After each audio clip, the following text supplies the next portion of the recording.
मेरी तरफ से तमाम नाज़रीन को, तमाम सामीन को मसीह यीशु में इस्लाम। दिस इज़ जमशेद, किताब मुक़द्दस का स्टूडेंट। इस इजहार के साथ, इस ख़याल के साथ कि जैसे कि मुल्क पाकिस्तान में इलेक्शंस की मुहिम चल रही है, हर तरफ गहमा गहमी है, बहुत से मसीही, समाजी, सियासी और मजहबी रहनुमा बढ़ चढ़ कर हिस्सा ले रहे हैं। और देखते हैं इस सिलसिले में कि चर्च की जगह को भी इस्तेमाल किया जाता है, और खाली इलेक्शन का सीज़न नहीं, चाहे क्रिसमस हो या ईस्टर हो, कोई भी बड़ा इवेंट हो, तो चर्चेस की जगह को इस्तेमाल किया जाता है दीगर एक्टिविटीज़ के लिए।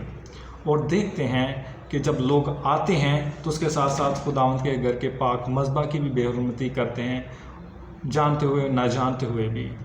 तो मैं तमाम कलीसियाओं से, तमाम खादाम से और बिशप साहिबान, एल्डर साहिबान से इल्तमास करता हूँ कि इन बातों का ख्याल रखा जाए, खुदावंद के घर के मज़बा की तक़द्दुस को कुमाल ना किया जाए।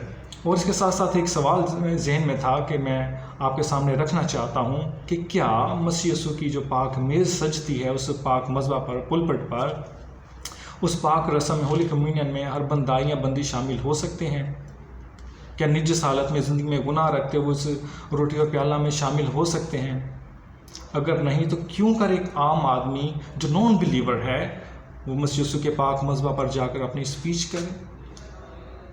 सिर्फ वो लोग जा सकते हैं उस पाक मेज़ में जो मसीही घराने में पैदा हुए, उस पाक रस्म को जिसको मसीह यीशु ने खुद मुकर्रर किया, और जो इस बात पर ईमान लाते हैं कि मसीह यीशु ने हमारे लिए अपनी जान का फ़िदिया दिया, सिर्फ वो जा सकते हैं। और जब हम गौर करते हैं, देखते हैं, तो बहुत से लोग, बहुत से खुदाम पुलपट और स्टेज के दरमियान जो फ़र्क उसको समझने से कासिर हैं। स्टेज वो है जहाँ पर एक फ़नकार अपने फ़न का मुज़ाहिरा करता है।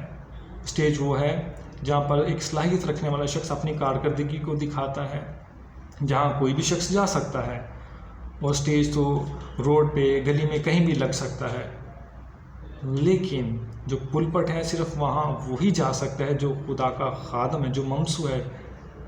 और जो पुलपट है वो मजहबी रस्मात को अदा करने के लिए मुक़द्दस जगह है, जो कि इबादत को आसान बनाती, जो मरकज़ी हैसियत रखती है। पुलपट में लोग अपनी शुक्रगुज़ारियाँ पेश करते हैं और अपनी अक़ीदत को वहाँ जाकर पेश करते हैं खुदावंद के हुज़ूर, इस ईमान के साथ कि हम दुआ करेंगे तो खुदावंद से शिफा पाएंगे। और जो पुलपट है वो मसीह यीशु के ख़ैमा इज्तिमा को ज़ाहिर करता है, जो मूसा ने तामीर किया था, जिसके लिए जब हम खुदावंद कलाम में से खरूज की किताब उसके 40वें बाब को पढ़ें तो खुदावंद ने हुक्म दिया बुज़ुर्ग मूसा को कि मेरे लिए एक मस्कन खड़ा कर। और देखते हैं कि बुज़ुर्ग मूसा ने ख़ैमा इज्तिमा बनाया और ख़ैमा इज्तिमा की तैयारी बताई बुज़ुर्ग मूसा को। और 40वें बाब की 33वीं आयत को जब पढ़े तो लिखा है कि जब जब वो पाक मज़बा के पास जाते, जब जब वो ख़ैमा इज्तिमा में जाते, अपने आप को धोते। और देखते हैं कि आगे लिखा है कि ख़ैमा इज्तिमा में खुदा का बर छा गया, ख़ैमा इज्तिमा खुदा के जलाल से मामूर हो गया कि बुज़ुर्ग मूसा भी दाखिल नहीं हो सका। क्यों?